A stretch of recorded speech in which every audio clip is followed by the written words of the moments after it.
Yn y fideo yma, mi wnawn ni ystyried sut dyn ni'n cwblhau swm ble dyn ni angen tynnu rhif negatif. Ac i wneud hyn, dwi am ddefnyddio camteri dwy ochr ar y safle MathSpot yn fan hyn.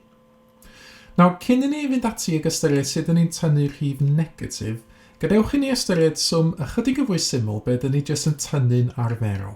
Felly ni gychwyn drwy ystyried sut dyn ni'n gwneud y swm 5 tynnu 2. Nawr, hefo'r camteri dwy ochr, be mae hyn yn ei olygu ydy cychwyn efo 5, sef positif 5, felly 5 counter melyn, 1, 2, 3, 4, 5.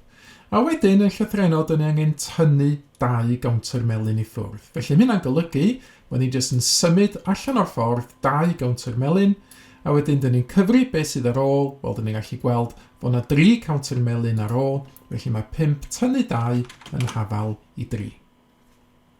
Nesaf, gadewch i fi dacluso fyny y sgrin yn hyn, ac ystyried y cwestiwn nesaf, sef negatif 5, a wedyn tynnu negatif 2. So, fan hyn, dyn ni yn mynd i gychwyn tynnu rhif negatif i ffwrdd, tynnu negatif 2.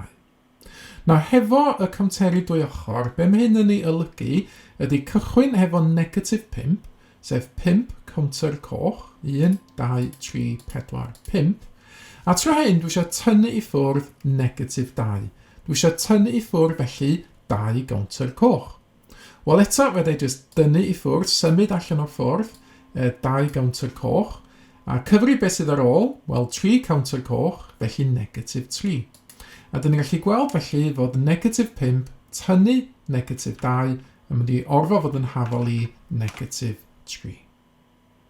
Nawr nesaf, y swm nesaf, dwi wedi cael tacluso hwn i fyny.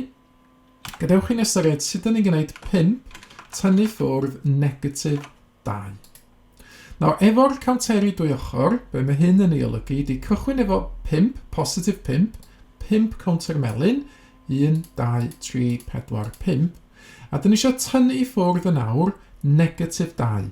Dyn ni eisiau tynnu i ffwrdd 2 counter coch. Ond y broblem sydd gen ni ydy, does yna ddim camteri coch yn fan hyn i dynnu i ffwrdd. Felly, be dyn ni'n neud?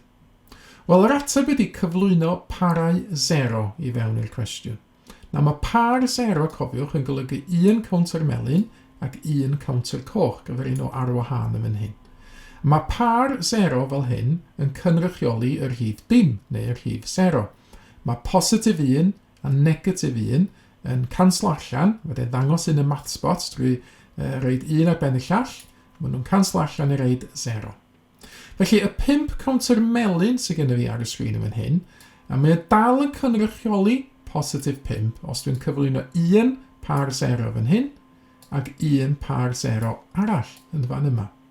Mae'r camteri ydych chi weld ar y sgrin yn awr, fel dwi'n dweud, dal yn cynrychioli positif 5 oherwydd mae'r 2 bar 0 yma yn gallu canslo allan a jyst mynd yn ôl at y 5.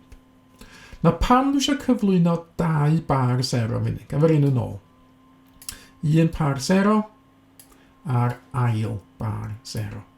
Nawr dwi'n cyflwyno 2 bar 0 fan hyn, oherwydd mae'r swm yn deitha ni bod ni angen tynnu i ffwrdd negatif 2, bod ni angen tynnu i ffwrdd 2 counter coch. Ac yn y sefyllfa yma nawr, mi fedra i dynnu i ffwrdd 2 counter coch. Fydda i symud i ffwrdd y 2 counter coch allan o'r ffordd, a beth sydd ar ôl fan hyn, os ydyn ni'n cyfri'r camteri, ydy 7 counter melyn. Ac felly mae'r rhaid fod 5 tynnu i ffwrdd negatif 2 yn hafal i 7. Mae tynnu i ffwrdd negatif 2 felly yr un peth ag adio 2. Mae 5 tynnu negatif 2 yr un peth ag 5 adio 2 sydd yn rhaid y 7 iddyn ni.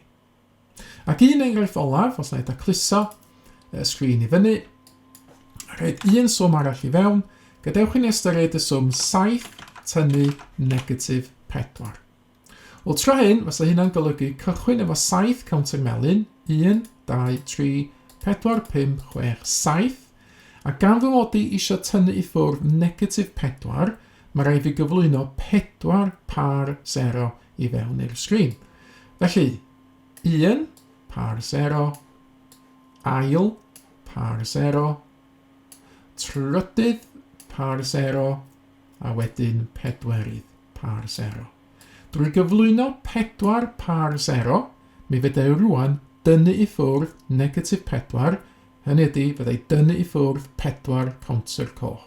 Ac os dwi'n gwneud hynna, symud nhw allan o'r ffordd 1, 2, 3, 4 counter coch di mynd, dwi wedi tynnu ffwrdd negatif 4. Be sydd ar ôl os dwi'n cyfri nhw ydy 1, 2, 3, 4, 5, 6, 7, 8, 9, 10, 11 counter melyn, a felly mae 7 tynnu negatif 4 yn hafal I 11. Ac eto, mae tynnu I ffwrdd y rhif negatif, tynnu I ffwrdd negatif 4 yr un peth ag adio 4. 7 adio 4 yn hafal I 11. Nawr rhowch chi gynnig arni hi yn nawr, dyma ni set o gwestiynau ble mae angen I chi dynnu rhif negatif I ffwrdd. Nawr defnyddiwch gawnteri dwy ochr I helpu os oes gennych chi nhw yn ffisegol. Ewch I wefan MathSpot fel nes I wneud I helpu chi fodelu efo gawnteri dwy ochr. Neu efallai, gewch chi feddwl amdan swm ble mae angen tynnu rhif negatif fel swm adio.